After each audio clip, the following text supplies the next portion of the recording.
Well, it's always interesting getting guests on the show, but some of them are really very interesting people, and none more so than Bram van Heesteen. Bram, wonderful to have you here. Good morning, James. Yeah, it's my pleasure being here. Excuse my voice, it's a bit husky after yesterday. Oh, Shouting looks harder. It's got Luxardo. That's it. You got the cash here. A lot. You like having a punt, don't you? Yeah, I do. You know, and I must say, first of all, you know, I've got a lovely punting patron in my bookmaker, you know, Gabby Gorgolo from Fishhoek Tattersall's. You know, he's a guy, you don't have to beg him for a bet. You know, he gives me a nice price. And yeah, and so far, you know, he gave me 2 lovely compliments. He told me that he thinks I'm pretty much one of the luckiest punters he's ever met. And he also commended me on my discipline in punting, because that's also very important. You know, unfortunately, some people don't know how to discipline themselves. But you, just talking about the punting, you're big on punting, not only in horse racing, but sport. You like the rugby. I think that's your game, isn't it? Yeah, we like the rugby. I've got a good mate in Brisbane that used to play for Scotland, Billy Henderson. He also owned a couple of horses with me. And he's quite shrewd on the rugby, especially the Super 50, and so he mails through the suggested bets. And yeah, we had a very good year in punting on the rugby as well.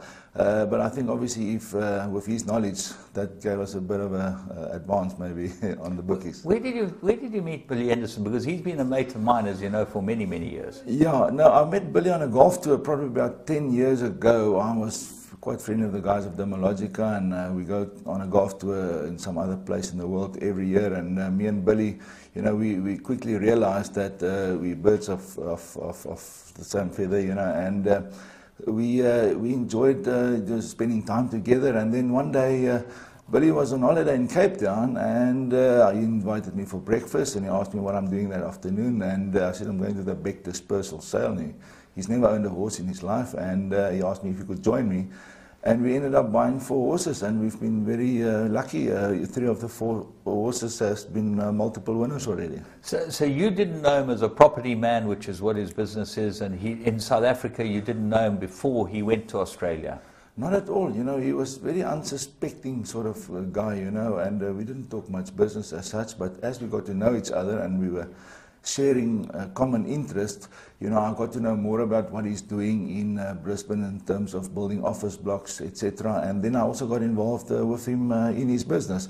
So he left the horses to me on this side, and I left the building to him on that side. You know, I think we fully trust each other, and so far we've just had a fantastic time as friends together. Well, he is one of the nicest people on this earth, and you know, it's wonderful to have him as a friend. But going back into your golf, you obviously were a golfer. You don't play anymore? Yeah, I used to play a lot of golf, you know, especially when I had one shop. You know, you had a lot of time to play golf, and I was fortunate in '98. I was the club champ at Fancourt, and my proudest round is one day I was playing with Gavin Cowley in an Adidas golf day, and I managed to shoot 29 on the front 9 of Montague course, you know, so that day I made 66 over 5, being 47 Stableford points. But when we opened our second store in '99, and then it carried on today, we're on to like 200 stores, the golf went south. And 4 years ago, you know, we bought our first racehorse, and that's now my new passion. So I'd rather go racing on Saturdays than play golf. Well, all I can say is thank goodness that I hadn't met you earlier, because you sound like you would have taken a lot of money off me, and not many people can do that, you know. That's, but your business is Tackies. Yeah, that's it. You know, I've got a business called Tackytown. We're very, very blessed. You know, we started out in Mossel Bay 21 years ago. I was very fortunate once again that as I arrived there, 10,000 people came there to build the Mossgas plant, you know, so I was just very, very fortunate that I was at the right place in the right time. I managed to do some business. I reinvested the money that I made into stock, and I built my business, and only 10 years later I opened a second shop. But that helped me to put down a proper foundation, so much so that we could have grown this business to 200 stores now in South Africa. Give us a look.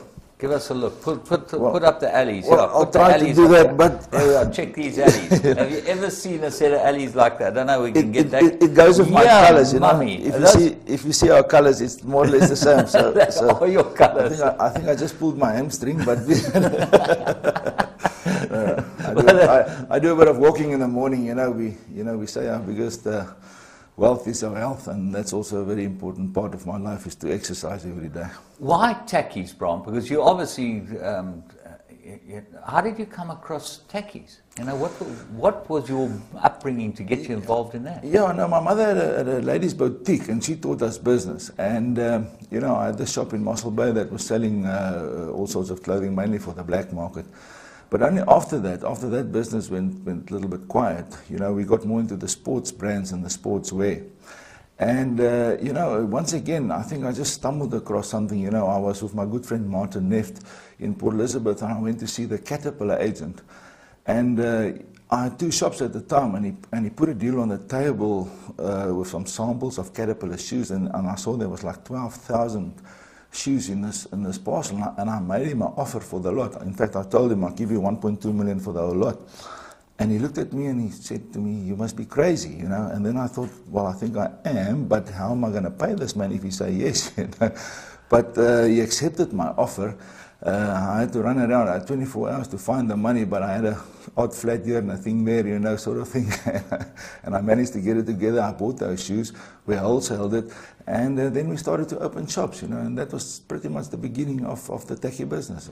Tekkie Town now is a brand where there are about 200 shops in South Africa, aren't there? Yeah, that's right, and also out of South Africa. Yeah. Now, you know, we've now gone outside the borders, and I think that is a big excitement for the next 10, 20, 30 years.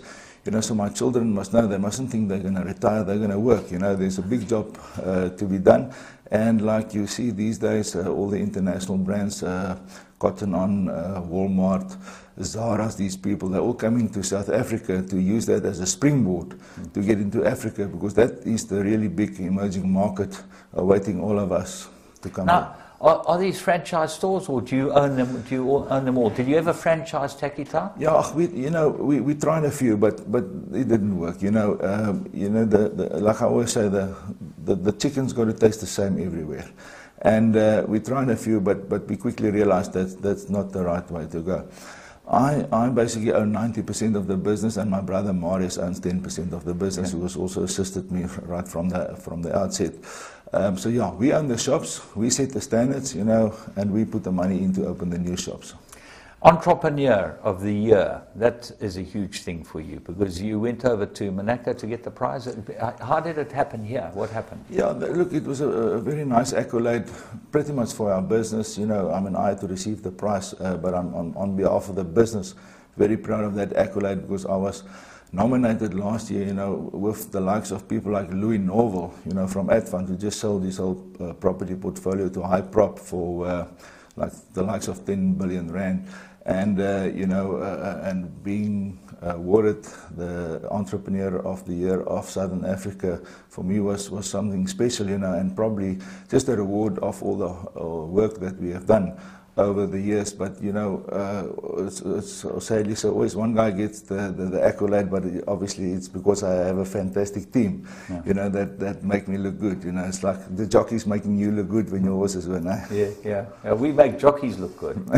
Don't you realize that? Haven't you realized that now? Trainers make jockeys look good. Horses make us all look good. Yeah, you're right. Like you say, give me a good horse and I'll show you a good trainer. Right? Yeah. Now, so you went over to Monaco to yeah, we went there. You know, all the entrepreneurs, there was from 50 countries around the world.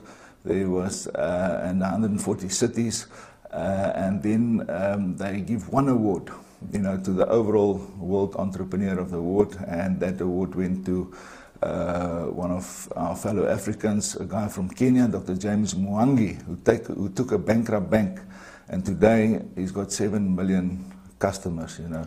So, yeah, and it's also out of a networking point of view, we've met some fantastic people in Monaco. And I also was very fortunate, the one evening we were out having dinner, and the princess, just married to Albert, was sitting at the table next to us, and she overheard us speaking Afrikaans, and she came over and she joined us, and we had a couple of words and had a drink together. Well, she's another one of the celebrities we've had. I've had the good pleasure of interviewing. So you're in good company, you know. Yeah, I think once again, the right place at the right time. Yeah, that's okay. I think we're going to take a break and have a look at what we've got from Magic Millions. Oh, we're not going to take a break. We're obviously not timing. You've met a lot of interesting people. Your next door neighbor, Leon Schuster. Yeah, I've About 7 years ago, I bought myself a little flat here in Umhlanga because I knew when I was going to come here. And, also for my business, a lot of my suppliers are here. And then one day I just realized, but this neighbor of mine, this guy looks familiar. And we actually befriended each other. So when I come down here, I drag him along to Summerveld. We have good times together. And it's just help us to get by till the next race meeting. He is the most amazing character. I think that he should be one of the personalities of the year in South Africa, because he really has epitomized what South Africa is all about, hasn't he? He's just South African through and through. Yeah, no, I think he's been a typical true South African, and also across all the languages and cultures. He's done some lovely movies, and he's just done one now that's also been very successful. That I think now they also make their movies for the international markets. But I think South Africa can be proud of the likes of him. As we have the Louis Oosthuizens, the Annie Elses, South Africa and our swimmers, our athletes. South Africa really makes themselves count all around the world. And you live actually next door to George, next door to Fancourt. You live in George. Yeah, I'm very fortunate. I have a home in Fancourt in the Gulf Estate there, and it's a very nice, tranquil environment. Our head office is also there. We don't have any traffic issues. We have a big warehouse there. I've been living there since I was 12. I've got no reason to move. I moved between Cape Town, George, and Durban. Pretty much.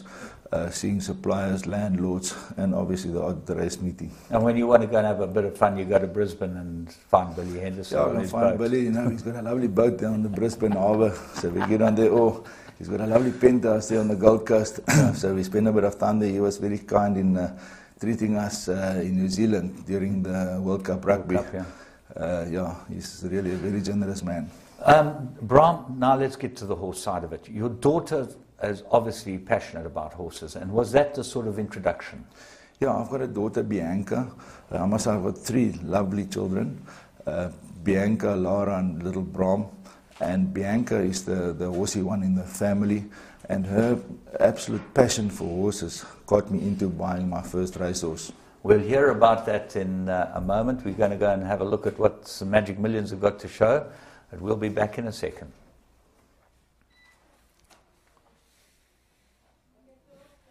Right, well, there we are, the winner that we had from Magic Millions, and there have been actually a lot of winners this week, but this is the latest one we've had. It was Mythical Palace that won at the Vaal.